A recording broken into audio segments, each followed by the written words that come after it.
कुछ आवाजें कानों को दर्द का एहसास कराती हैं। ये वो आवाजें होती हैं जिन्हें सुनकर दिल जैसे बेचैन हो उठता है।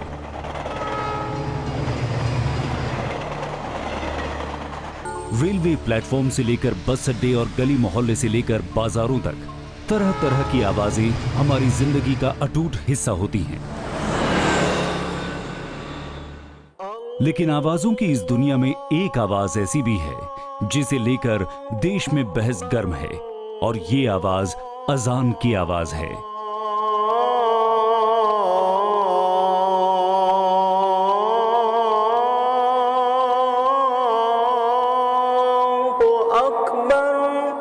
अजान की ये आवाज देश ही नहीं बल्कि दुनिया भर में सदियों से गूंजती रही है। लेकिन बॉलीवुड के मशहूर गायक सोनू निगम ने लाउडस्पीकर पर अजान देने को लेकर जब सवाल उठाया तो इसको लेकर देश भर में मच गया है घमासान। लाउडस्पीकर नहीं होना चाहिए मेरे भाई। अजान हो या मंदिर की आरती, कुछ भी लाउडस्पीकर नहीं होना चाहिए। मेरा ये कहना, मेरे मानना, ये मेरा मत है। अगर वो उनका ओपिनियन है तो ये मेरा ओपिनियन है। अगर वो उनका फतवा है अजान के खिलाफ तो मेरा भी ये सोनू निगम के खिलाफ फतवा है। सुप्रीम कोर्ट का ऑर्डर है, हाई कोर्ट के ऑर्डर्स हैं, तो इसमें हिंदू मुस्लिम कहां से आया है मुझे समझ में ही नहीं आता है। ये तो लाउडस्पीकर के अगेंस्ट लड़ाई है। व्यक्ति विशेष में आज हम आपको बताएंगे अजान की पूरी और अनकही दास्तान। साथ ही आपको यह भी बताएंगे कि लाउडस्पीकर के इस्तेमाल पर कानून क्या कहता है और अदालत का है क्या फरमान। और इसी के साथ पड़ताल इस बात की भी करेंगे कि क्या लाउडस्पीकर के जरिए अजान से ध्वनि प्रदूषण फैलता है या फिर ये बहस ही है बेजान।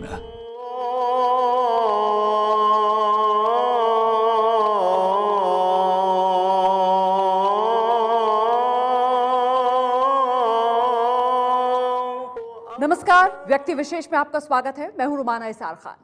मस्जिद से दिन में 5 बार दी जाने वाली अजान आखिर क्या है? क्यों दी जाती है ये अजान? इस अजान में क्या कहा जाता है? क्या अजान लाउडस्पीकर पर देना जरूरी है? क्या अजान बिना लाउडस्पीकर के नहीं दी जा सकती है? क्या लाउडस्पीकर पर अजान देने से ध्वनि प्रदूषण फैलता है? और क्या लाउडस्पीकर पर अजान की आवाज सुनकर किसी का दिल दुखता है, किसी की नींद में खलल पड़ता है? ये वो तमाम सवाल जो इन दिनों देश की फिजाओं में तैर रहे हैं। व्यक्ति विशेष में आज हम अजान और उसको लेकर उठे विवाद के इतिहास और भूगोल से आपको रूबरू करवाएंगे।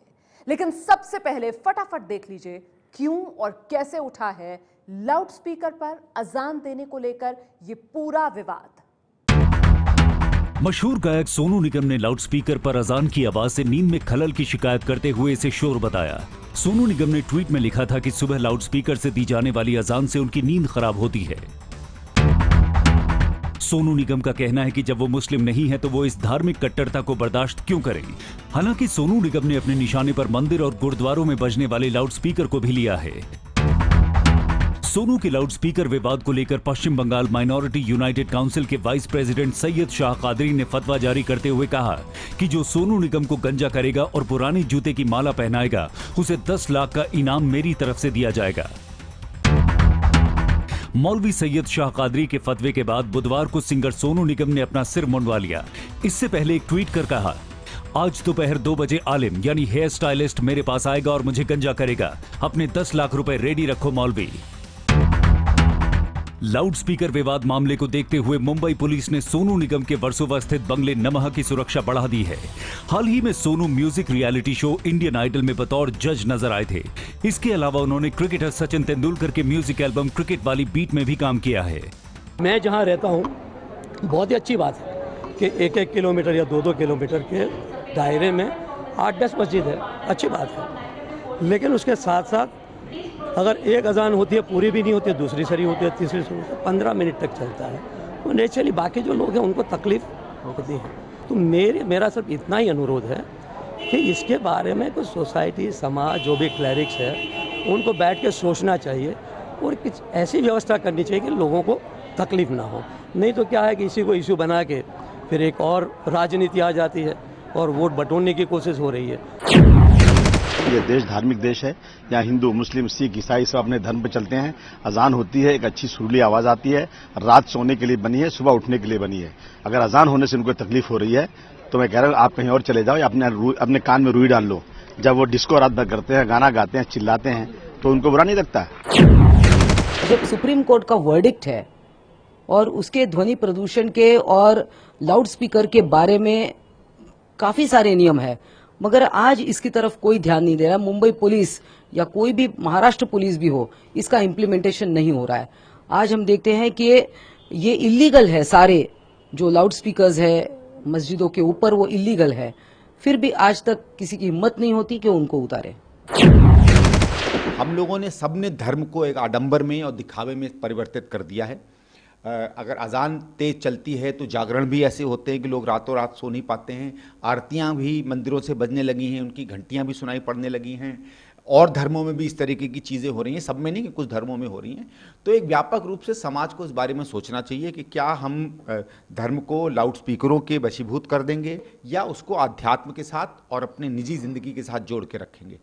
सोनू निगम के एक ट्वीट से पैदा हुआ विवाद उनके सिर मुंडवाने तक पहुंच गया।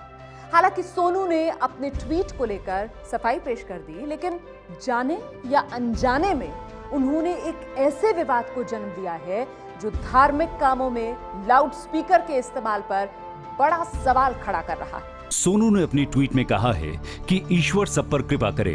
मैं मुस्लिम नहीं हूं, लेकिन रोज सुबह मुझे अजान की आवाज से उठना पड़ता है।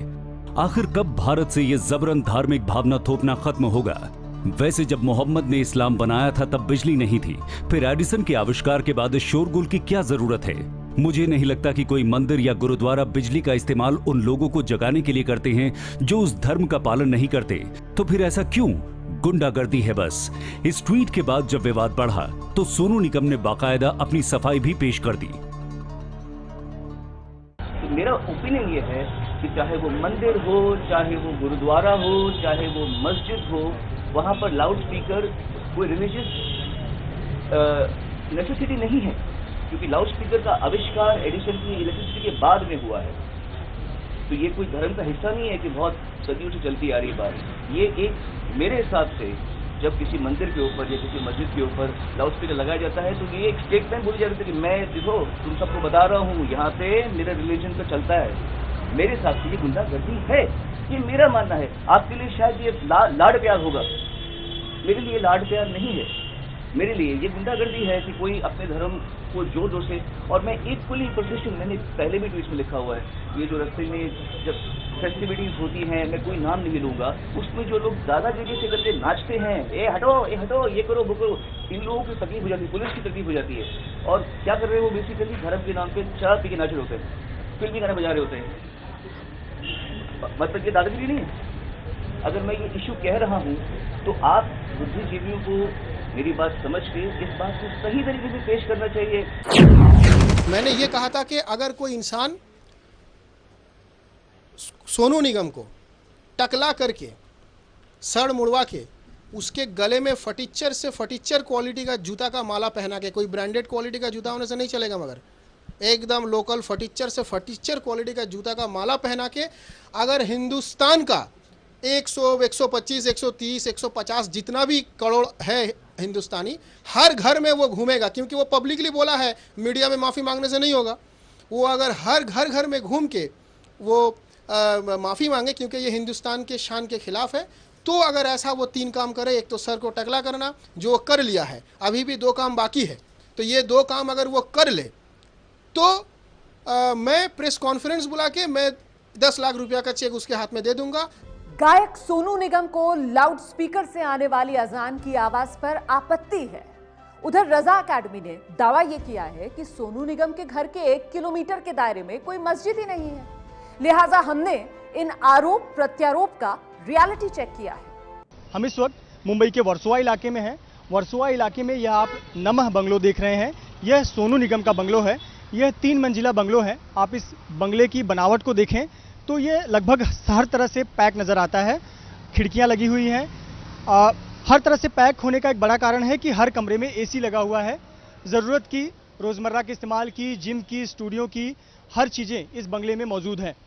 इस इलाके में आसपास के जो ये क्षेत्र है वहाँ पर 3 मस्जिद हैं। हम उन मस्जिदों पर जाकर देखते हैं कि वाकई में इस घर से उनकी दूरी कितनी है, क्या वाकई जो मस्जिदों पर लाउड स्पीकर लगे हैं उसकी आवाज़ यहाँ तक पहुँचती है, और क्या वाकई में लाउड स्पीकर की आवाज़ इतनी तेज़ है कि इस बंद बंगलों के भीतर तक जाती है और किसी की नींद खराब करती है। सोनू निगम मुंबई के वर्सोवा इलाके में अपने नमह बंगले में रहते हैं। उनके घर के आसपास 3 मस्जिदें मौजूद हैं। पहली मस्जिद सोनू के बंगले से 550 मीटर की दूरी पर मदरसा माबाविया मस्जिद है। दूसरी हिंद मुस्लिम अंजुमन मदरसा अरबिया मस्जिद सोनू के घर से करीब 450 मीटर की दूरी पर है, और तीसरी मस्जिद सोनू के घर से 550 मीटर की दूरी पर भारत नगर मस्जिद है, जो तालिमुल ट्रस्ट चलाती है। सोनू निगम के नमह बंगलों के नज़दीक तीसरा यह मस्जिद है, भारत नगर का मस्जिद, जो कि तालिमुल कुरान ट्रस्ट का चलाया जाने वाला मस्जिद है। यहाँ पर भी 5 वक्त की नमाज होती है, अजान होती है, लाउड स्पीकर का इस्तेमाल किया जाता है। और अगर मैं अपने मैप के जरिए आपको दिखाऊं तो ये जो आप लाल निशान देख रहे हैं वो इस वक्त मेरा मौजूदा लोकेशन है, और ये जो आप जगह देख रहे हैं यहाँ पर सोनू निगम का बंगलो नमह बंगलो है, और इसकी दूरी करीब 500 मीटर है। तो 500 मीटर की दूरी पर लाउड स्पीकर की आवाज़ क्या सोनू निगम के घर तक जा सकती है? यहाँ और लोग हैं जो इस इलाके में रहते हैं और यहाँ मस्जिद में नमाज भी पढ़ने आते हैं। हमें बताया कि क्या 500 मीटर की दूरी पर सोनू निगम का घर है, आवाज़ जाता होगा यहाँ जो लाउड स्पीकर यूज़ होता है? नहीं, सबसे पहली बात आवाज़ तो जाएगी नहीं। हम लोग के बाजू में ऑफिस है, ऑफिस में आवाज़ नहीं जाती है, तो वहाँ तक आवाज़ कैसे जाएगी? दूसरी बात ये है कि सोनू निगम जो ये बोला है अजान के लिए कि अजान से मुझे तकलीफ होती है, हमारे अजान तो 2 मिनट या 1.5 मिनट की है। और उसके अलावा ये भी है उसके घरों के ऊपर से प्लेन, हेलीकॉप्टर, जहाज जाती है, 24 घंटा बस, टैक्सी, रिक्शा सब चलता है, उसको कोई तकलीफ नहीं होती। लेकिन हमारी अजान 1.5 से 2 मिनट होती है, सबको अच्छा लगता है, उसको तकलीफ होती है। यहाँ बहुत सारी बिल्डिंगें हैं, ऐसे पर लगता है कि यहाँ की आवाज़ वहाँ तक पहुँचती होगी, वो भी उनके बंगलों में जो कि चारों तरफ से पैक है। नहीं, क्योंकि यहाँ पे ये देख रहे हैं आप 26 फ्लोर्स का जो बिल्डिंग है, यहाँ पे ऋतिक रोशन की वाइफ रहती है, उनको कोई तकलीफ नहीं होता है। हालांकि वहाँ पे सोनू निगम ये बिल्डिंग से वहाँ वो रास्ते पे रहते, तो उनको कैसे तकलीफ होती? तो हमें तो कोई तकलीफ नहीं, क्योंकि यही के मतलब इनके जो कुछ है नहीं, टॉप फ्लोर पे रहते हैं, उनको कोई तकलीफ नहीं। काफ़ी लंबा है सोनू निगम का बंगला, तो उनको ऐसा तकलीफ हो तो हमें तो कुछ प्रॉब्लम नहीं है यहाँ पे ऐसा कुछ। एक तो उसका घर भी पैक होता है, बाहर गेट और एसी का पूरा घर पैक है, उसको आवाज़ जाने का कोई मतलब ही नहीं उसमें।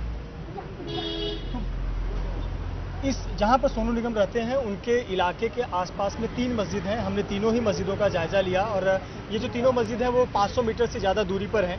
ऐसे पर जिस भौगोलिक संरचना के अनुसार ये बना हुआ है, जी रिहायशी इलाका, उसके अनुसार लगता नहीं कि यहाँ के जो लाउड स्पीकर की आवाज़ है वो उनके घर तक जाएगी, वो भी वो घर जो चारों तरफ शीशे से बंद हो। लाउड स्पीकर पर अजान दी जाए या ना दी जाए, इस बारे में देश का कानून क्या कहता है, अदालतों ने इस बारे में क्या फैसले दिए हैं, ये जानने से पहले आप ये भी जान लीजिए कि आखिर अजान क्या होती है और इसका इतिहास क्या है।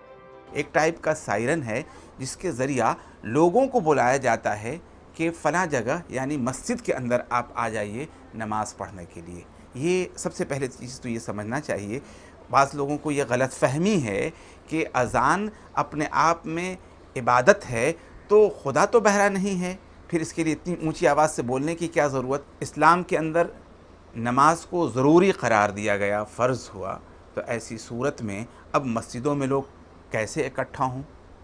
तो ऐसी सूरत में बहुत से लोगों के जहनों में बहुत सी तरकीबें आईं। किसी ने कहा आग बुलंद कर देते हैं, एक शोला सा उठेगा तो ऐसी सूरत में क्या होगा, लोग देख कर के आ जाएंगे। कोई कहा कि एक ऊंची सी आवाज़ निकालते हैं, बेहंगम सी आवाज़ निकालते हैं। किसी ने कुछ कहा, किसी ने कुछ कहा, लेकिन इसके अंदर आखिर में पूरा अपना एक इसका इतिहास है कि आखिर में ये तय पाया कि इन्हें इन खूबसूरत कलिमात, खूबसूरत वर्ड्स के साथ लोगों को बुलाया जाए, जिसका मतलब ये होगा कि आप लोग मस्जिद में आ जाइए और आकर के नमाज़ पढ़िए। अजान अल्लाह के बंदों को अल्लाह की इबादत यानी नमाज के लिए बुलावा है। अजान अरबी शब्द है जिसका अर्थ है बुलाना, पुकारना, ऐलान करना। इसीलिए अजान को अल्लाह की पुकार भी कहा जाता है। अजान देने वाले को मुअज्जिन कहते हैं। मुअज्जिन नियमित तौर पर दिन में 5 बार अजान देता है और अपनी जिंदगी में व्यस्त लोगों को भले काम के लिए बुलाता है। अजान देने वाला व्यक्ति वजू करके यानी पाक होकर अजान देता है। ताकि सीना ठीक से फैल जाए और अजान के शब्द शुद्ध रूप से निकल सकें। अजान में सबसे पहले मुअज्जिन 4 बार अल्लाहु अकबर यानी अल्लाह सबसे बड़ा है कहता है। इसके बाद वो 2 बार कहता है अशहदु अल्ला इलाहा इल्लल्लाह, अर्थात मैं गवाही देता हूँ कि अल्लाह के सिवा कोई पूज्य नहीं है। फिर 2 बार कहता है अशहदु अन्ना मुहम्मदर रसूलल्लाह, जिसका अर्थ है कि मैं गवाही देता हूँ कि हजरत मोहम्मद अल्लाह के रसूल हैं। फिर मुअज्जिन दाहिनी ओर मुंह करके 2 बार कहता है हय्या अलल सलाह, अर्थात आओ नमाज की ओर।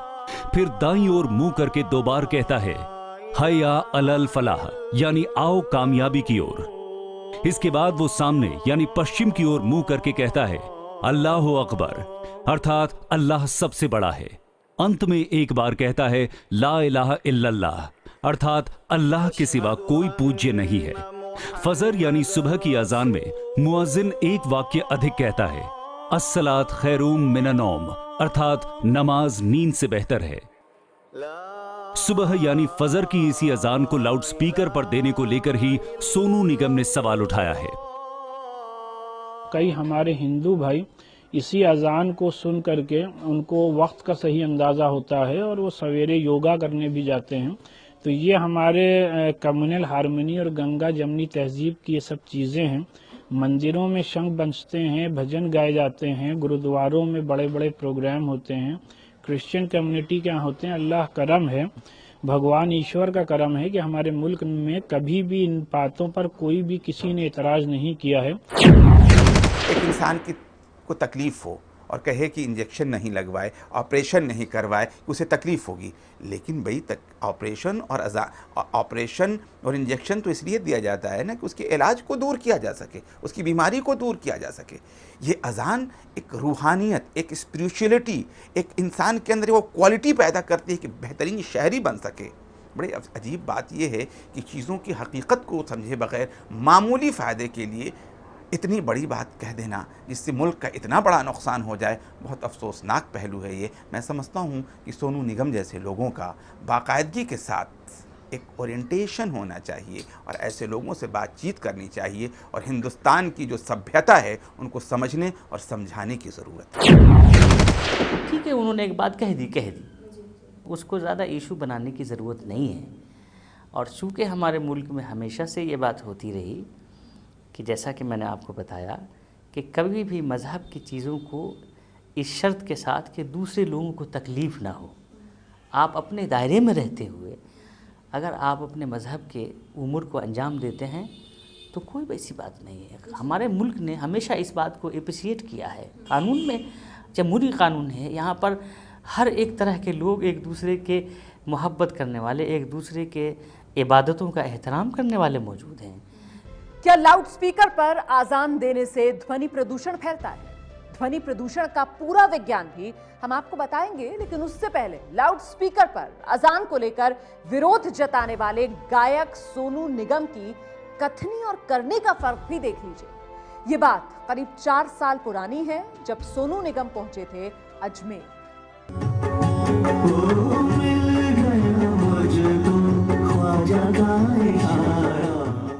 साल 2013 में अजमेर स्थापना दिवस के मौके पर सोनू निगम सूफी संत ख्वाजा मोइनुद्दीन चिश्ती के शहर में अपना स्टेज शो करने पहुंचे थे।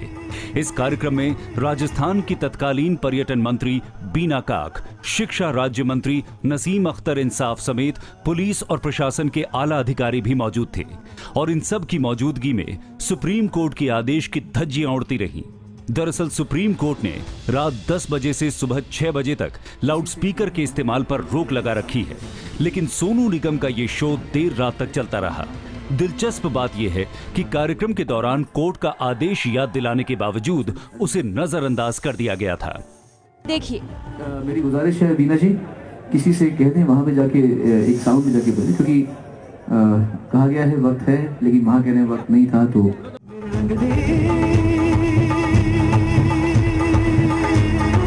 दिया गया था।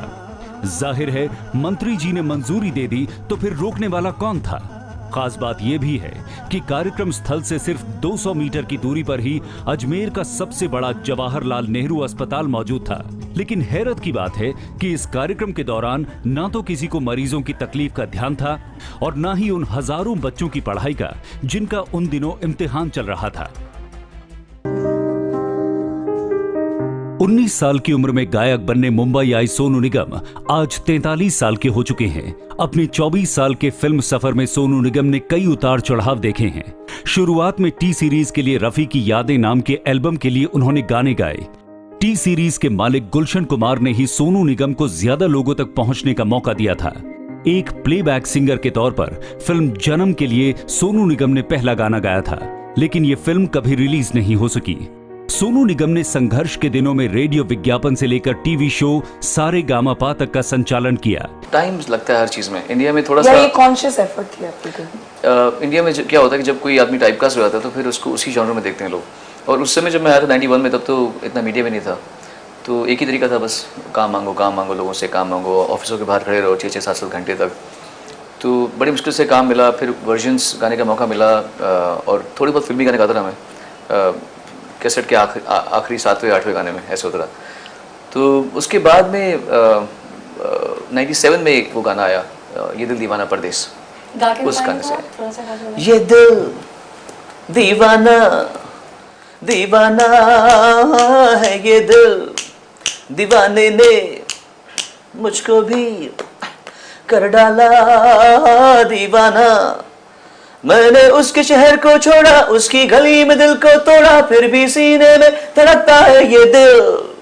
मैंने दिल से उसे निकाला, जो ना करना था कर डाला, फिर भी याद उसी को करता है ये दिल, ये दिल। So that's a song that changed the style. Okay. So that's a song that brought about a change in my profile, and उसके बाद से मुझे मेनस्ट्रीम गाने मिलने शुरू हो गए। सोनू निगम ने बॉलीवुड में एक से बढ़कर एक सुपरहिट गाने दिए हैं, लेकिन जैसा उनके संगीत का सफर रहा, वैसा ही उनके विवादों का भी एक सफर रहा है। लाउडस्पीकर पर अजान वाले अपने ट्वीट को लेकर विवादों में घिरे सोनू निगम पहले भी विवादों में घिरते रहे। धर्मगुरु राधे मां के बचाव में भी सोनू विवादित ट्वीट कर चुके हैं। दरअसल राधे मां के छोटे कपड़े पहनने का विरोध करने वालों पर व्यंग करते हुए सोनू ने कहा था कि पुरुषों और महिलाओं के लिए अलग अलग नियम नहीं हो सकते। सोनू ने कहा कि एक तरफ तो पुरुष साधु बिना कपड़ों के डांस करते हैं और दूसरी तरफ कम कपड़े पहनने के लिए राधे मां पर सवाल खड़े करना लैंगिक समानता नहीं है। इतना ही नहीं, उन्होंने ट्वीट में यह भी लिखा था कि काली मां को तो राधे मां से भी कम कपड़ों में दिखाया जाता है। फिल्म इश्क फॉरएवर के लिए सोनू निगम ने 2 गाने गाए थे। इस फिल्म का म्यूजिक राइट जी मीडिया समूह के मालिक सुभाष गोयल के पास थे। उन्होंने सोनू के दोनों गाने फिल्म से निकालकर जावेद अली की आवाज में रिकॉर्ड करा लिए थे। दरअसल राज्यसभा सांसद अमर सिंह की पार्टी में जी मीडिया के मालिक सुभाष चंद्र गोयल और सोनू निगम के बीच झगड़ा हो गया था, जिसके बाद गोयल ने यह कदम उठाया था। कुछ समय पहले सोनू निगम ने जेट एयरवेज में सफर के दौरान विमान में ही यात्रियों की फरमाइश पर गाना गा दिया था। खास बात यह कि गाने के लिए उन्होंने विमान के उस माइक्रोफोन का इस्तेमाल किया जो अंदर यात्रियों तक सूचना पहुंचाने के लिए इस्तेमाल होता है। सोनू को विमान में गाने की इजाजत देने के लिए विमान के क्रू को भी निलंबित कर दिया गया था। तब नाराज सोनू निगम ने इसे असल असहिष्णुता बताया था। अप्रैल 2015 में किसान आत्महत्या मामले में सोनू निगम ने आम आदमी पार्टी के नेता कुमार विश्वास का समर्थन करते हुए ट्वीट किया था। दरअसल जी न्यूज ने कुमार विश्वास का एक वीडियो दिखाया था। ये वीडियो आम आदमी पार्टी की जंतर मंतर पर हुई किसान रैली का था। इस वीडियो में कुमार विश्वास पर कथित तौर पर आरोप लगाया गया था कि जब किसान गजेंद्र सिंह ने पेड़ पर लटककर आत्महत्या की थी, तब कुमार विश्वास ने कहा था कि लटक गया। सोनू निगम ने इस वीडियो के लिंक के साथ लिखा था, मैं राजनीति से बहुत दूर हूं, लेकिन मेरे कवि दोस्त कुमार विश्वास की खातिर इसकी सच्चाई बाहर आनी चाहिए। इसके बाद जी मीडिया ग्रुप ने सोनू निगम पर प्रतिबंध लगा दिया था। साल 2007 में तो उन्होंने वरिष्ठ पत्रकार सुभाष के झा पर यौन शोषण का आरोप लगाकर सनसनी फैला दी थी। सोनू ने आरोप लगाते हुए कहा था कि जब मैंने उनकी मतलब सुभाष की मांगे नहीं मानी तो उन्होंने अपने होमोसेक्सुअल डिजायर के लिए मेरा शोषण करना शुरू कर दिया। सोनू निगम ने यह आरोप भी लगाया था कि पत्रकार उन्हें अश्लील मैसेज भेजते थे और फोन पर अश्लील बातें करते थे। सेक्सुअल अब्यूज की बात मैंने किए थे क्योंकि ऐसा उस समय मुद्दा था और जो भी मैंने कहा मैं बिल्कुल उसमें अभी भी टिका रहता हूँ। ऐसी हिम्मत फिल्म इंडस्ट्री में तो बहुत सारी चीज़ें होती हैं, ऐसा हमने सुना है, लेकिन या समाज में भी होती है, लेकिन ऐसी हिम्मत कोई जुटा नहीं पाता है कि सीधे सीधे से खोल के बात कर ले। मुझे इसलिए इस बात का है क्योंकि आपने जनता को खत लिखा था, ओपन लेटर था, इसलिए पूछ रही हूं आपको। बहुत स्ट्रांगली वर्डेड लेटर था और बहुत स्ट्रांग मीडिया के अगेंस्ट था वो। He was a big part of media at that time and पर मेरी माँ ने मुझे एक बार कहा था, मुझे असल में क्या हुआ कि मेरी मम्मी ने एक बार कहा था, अखबार पढ़ रही थी, हर हफ्ते कुछ ना कुछ मेरे बारे में आता रहता था उसी के आर्टिकल में। वो खेल की बात करेगा तो मेरा नाम लाएगा, एक्टरों की बात करें तो मेरा नाम लाएगा, पॉलिटिशियन की बात करें तो मेरा, फैशन डिज़ाइन की बात तो मेरे बात, तो मतलब जहाँ भी कुछ रिलेशन निकले सोनू निगम ऐसा, सोनू निगम या कहीं भी ऐसा, तो मेरी मम्मी ने सिर्फ मुझे एक बार ऐसे बोला, आंखों में देख के बोला, बेटा ये क्यों तेरे पीछे पड़ा है, तूने क्या मतलब, हाय मेरे बेटे के पीछे ये क्यों ऐसे पड़ गया। द मोमेंट शी सेड हाय मेरे बेटे के पीछे ये क्यों पड़ गया ऐसा, आई जस्ट फेल्ट कि ये he started affecting my mother now and he has forgotten that I am someone's son and my parents will be reading all this. And किसी के बच्चे के लिए कोई एक बार लिखे, 2 बार लिखे, अगर हर हफ्ते ही लिख रहा हो वो हर बार, तो माँ बाप पे क्या बीतेगी। बस वो चीज़ से मैंने बोला कि अब तो हार में गया, जो भी होगा I just at least need to get my feelings out and I think मेरी माँ की बददुआ लगी थी उस बात पे। जाहिर है सुर के साथ साथ सोनू निगम का जिंदगी में विवादों से भी संग्राम होता रहा है और अब अजान पर ट्वीट करके उन्होंने एक नया विवाद छेड़ दिया है। एक ऐसा विवाद जिस पर देश की अदालतों में भी सुनवाई होती रही है।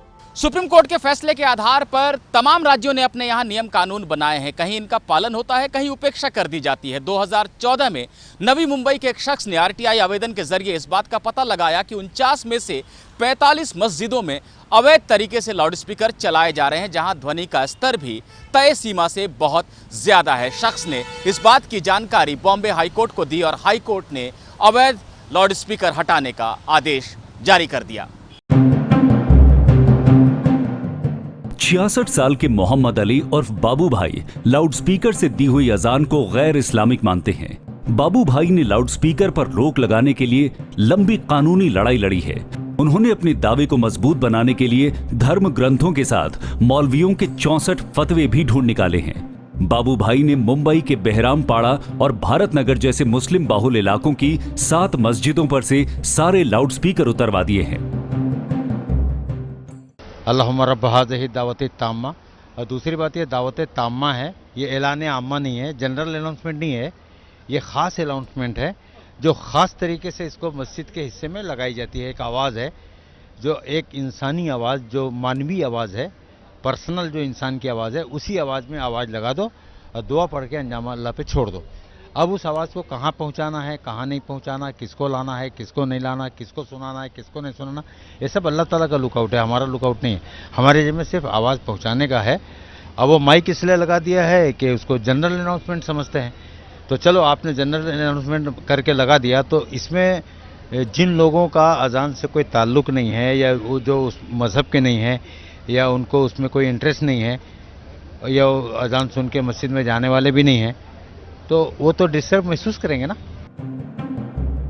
धर्म स्थलों पर बजने वाले लाउडस्पीकर को लेकर संतोष पाचलग, डॉक्टर बेडेकर और मोहम्मद अली 3 लोगों की याचिकाओं पर मुंबई हाईकोर्ट ने सुनवाई की थी।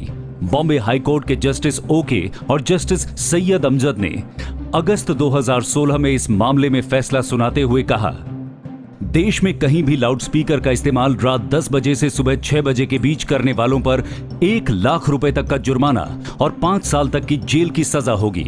आवाज से होने वाले प्रदूषण पर 18 जुलाई 2005 को सुप्रीम कोर्ट ने भी विस्तृत आदेश जारी किया था। दरअसल सुप्रीम कोर्ट ने 1998 में चीफ जस्टिस को भेजी गई एक चिट्ठी पर संज्ञान लेते हुए आवाज से होने वाले प्रदूषण पर सुनवाई शुरू की थी। चिट्ठी में एक 13 साल की बच्ची का जिक्र किया गया था जो अपने साथ बलात्कार होने पर किसी को मदद के लिए पुकार नहीं पाई क्योंकि पड़ोस में बज रहे लाउडस्पीकर के शोर में उसकी चीखें दबकर रह गई थीं और बाद में उस बच्ची ने आत्मदाह कर अपनी जान दे दी थी। 2005 में तत्कालीन चीफ जस्टिस आरसी लाहौटी और जस्टिस अशोक भान की कोर्ट ने ध्वनि प्रदूषण पर अपने फैसले में कई निर्देश जारी किए। इसमें गाड़ियों के हॉर्न से लेकर पटाखों से होने वाले शोर पर भी निर्देश थे। अपने इस फैसले में कोर्ट ने कहा था, कि लाउडस्पीकर की आवाज इलाके की सामान्य आवाज से 10 डेसिबल तक ज्यादा हो सकती है। किसी भी स्थिति में लाउडस्पीकर की आवाज 75 डेसिबल से ज्यादा नहीं हो सकती। कोर्ट ने अपने आदेश में यह भी कहा कि रात 10 बजे से सुबह 6 बजे के बीच किसी भी तरह का तेज संगीत या लाउडस्पीकर नहीं बजाया जा सकता।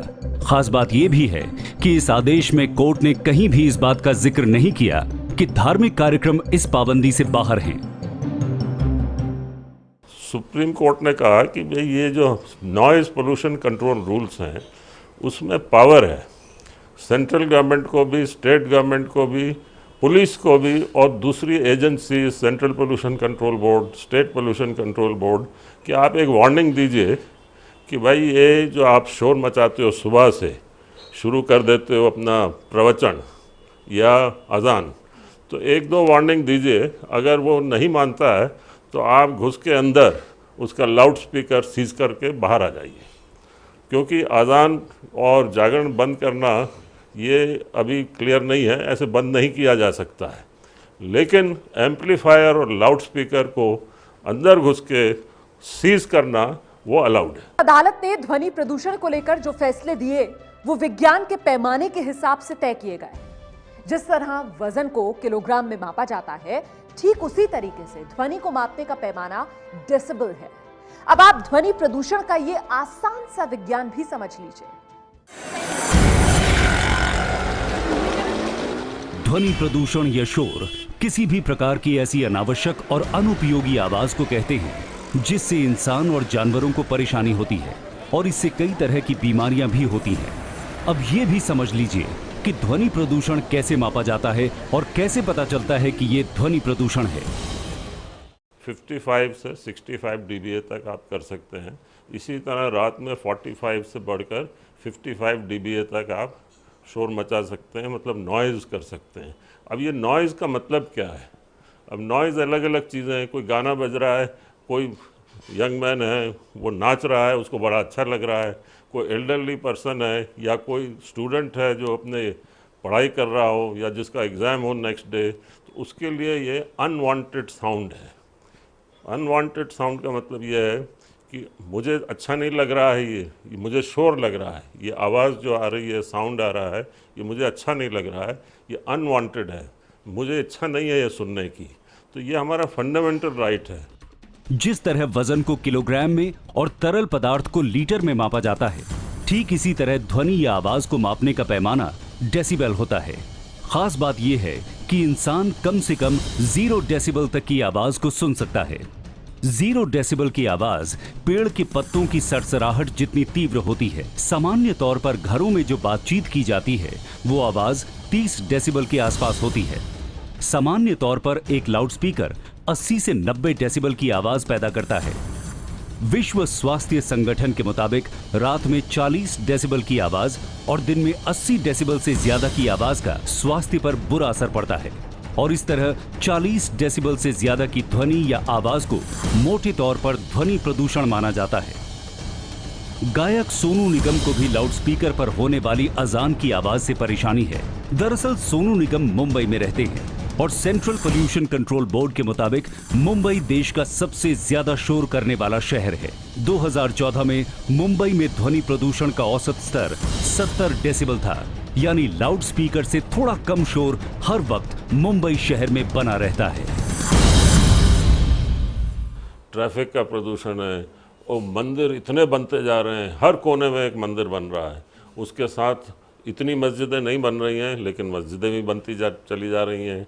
फिर सिख गुरुद्वारे बन रहे हैं। हर जगह रिलीजन का एक सिंबल खड़ा हो रहा है। इसमें जो कॉरपोरेट वर्ल्ड है, जैसे अंबानी, बिरला वगैरह, इनका भी बहुत बड़ा हाथ है। इनके पास जो चैरिटेबल फंड्स होते हैं तो ये दो चीज़ों में लगाते हैं, या तो ये हॉस्पिटल खोल देते हैं या मंदिर बना लेते हैं। तो हज़ारों ये लोग मंदिर बना चुके हैं और बना रहे हैं। इनके लिए जो कॉरपोरेट सोशल रिस्पॉन्सिबिलिटी दी गई है कंपनी लॉ में, उस तरफ अगर ये ज़्यादा ध्यान दें तो अच्छा रहेगा। बजाय पैसे हैं 5 करोड़ पड़ा है, उनका मंदिर बना देते हैं, मस्जिद बना देते हैं। आज़िम प्रेम जी होंगे तो मस्जिद बनवा देंगे। लाउड स्पीकर पर अजान का मुद्दा उठाकर भले ही सोनू निगम विवादों में घिर गए हैं, लेकिन ऐसा नहीं है कि वो मुसलमानों के दुश्मन हैं। हरियाणा में फरीदाबाद के रहने वाले सोनू की प्रोफेशनल लाइफ में मोहम्मद रफी और गुलाम मुस्तफा खान जैसे गायकों का गहरा प्रभाव रहा है। सोनू के पिता अगम निगम और बहन भी सिंगर हैं। दरअसल सोनू को गायकी का हुनर विरासत में मिला है। भारत पाकिस्तान बंटवारा होने के बाद रिफ्यूजी के तौर पर भारत आए सोनू निगम के दादा फरीदाबाद की नेशन हट्स कॉलोनी में रहते थे और फरीदाबाद में ही 30 जुलाई 1973 को सोनू निगम का जन्म हुआ। सोनू निगम के पिता अगम निगम को गाने का शौक था। वो स्टेज शो में गायक मोहम्मद रफी के गाए गाने गाते थे। हरियाणा की जींद में पिता के एक स्टेज शो के दौरान ही महज 3.25 साल की उम्र में सोनू निगम ने भी पहली बार स्टेज पर गाकर सबको चौंका दिया था। सोनू निगम के घर का माहौल संगीत से भरा था। पिता प्रोफेशनल सिंगर की स्टेज शोज करते थे, वहीं उनकी मां भी गाने गाया करती थी। सोनू निगम ने भी शुरुआत में अपने पिता के साथ स्टेज शोज में गाने गाए और खास बात यह कि सोनू और उनके पिता दोनों की गायकी पर बॉलीवुड के मशहूर प्लेबैक सिंगर मोहम्मद रफी का गहरा प्रभाव रहा। 12वीं की परीक्षा पास करने के बाद 1991 में सोनू निगम मुंबई आ गए थे, लेकिन मुंबई आने से पहले उस्ताद मोहम्मद ताहिर से उन्होंने बाकायदा संगीत की ट्रेनिंग ली थी। मुंबई में भी सोनू निगम ने शास्त्रीय गायक उस्ताद गुलाम मुस्तफा खान से शिक्षा ली, लेकिन जब वो मुंबई आए थे तब संगीतकार उषा खन्ना ने उनकी प्रतिभा पहचानी थी और उन्हें टी सीरीज की गुलशन कुमार के पास भेजा था। फिर इसके बाद सोनू निगम की गायकी का जो सिलसिला शुरू हुआ वो कभी नहीं थमा। यही कहना चाहूँगा जो मेरे दिल से निकलता है कि जिस इंसान ने पूरी जिंदगी मोहम्मद रफ़ी साहब को अपना पिता माना है, जिसके गुरु का नाम उस्ताद गुलाम मुस्तफा खान साहब है, मोहम्मद ताहिर जी हैं, जिसके ड्राइवर्स मुसलमान रहे हैं अभी तक, जिसके ट्रेनर मुसलमान हैं, जिसके सबसे नज़दीकी दोस्तों में से जैसे वाजिद हैं जिन्होंने मेरे खिलाफ बोला, उनको मैं अपना सबसे अच्छा दोस्त समझता हूँ। जब रोज़े रमज़ान होती है तो मैं खुद इफ्तारी के लिए बोलता हूँ, मैं आऊँ खाना खाने आऊँ, इफ्तारी के लिए आऊँगा। मेरे घर में जो मेरे पैर में तकलीफ थी तो सरद अजीज जी ने आके मुझे मेरे घर पे इफ्तारी दी और मेरे बेडरूम में नमाज पढ़ी और वो अजान पढ़ी जिसके बारे में हम जिक्र करते थे। और उस इंसान के बारे में अगर कोई ऐसा सोचे या कहे या उसको ऐसे टेंट करे कि एंटी मुस्लिम, एंटी इस्लामिक, तो ये मेरी प्रॉब्लम नहीं है, ये आप लोगों की प्रॉब्लम है, ये इन लोगों की जो हमारे देश की मनस्थिति है उसका इशू है। जाहिर है लंबे संघर्ष के बाद सोनू निगम ने अपनी गायकी का सिक्का जमाया। बॉलीवुड की सतरंगी दुनिया में उन्होंने शोहरत, दौलत सब कुछ कमाया है, लेकिन उसी के साथ साथ वो विवादों के ऐसे भंवर में उलझते रहे जिससे उनकी साफ सुथरी छवि को धक्का लगता रहा है। लेकिन लाउड स्पीकर पर अजान को लेकर उनके इस ताजा विवाद ने एक ऐसी नाजुक बहस छेड़ दी है जिसका देश और समाज पर गहरा असर पड़ सकता है।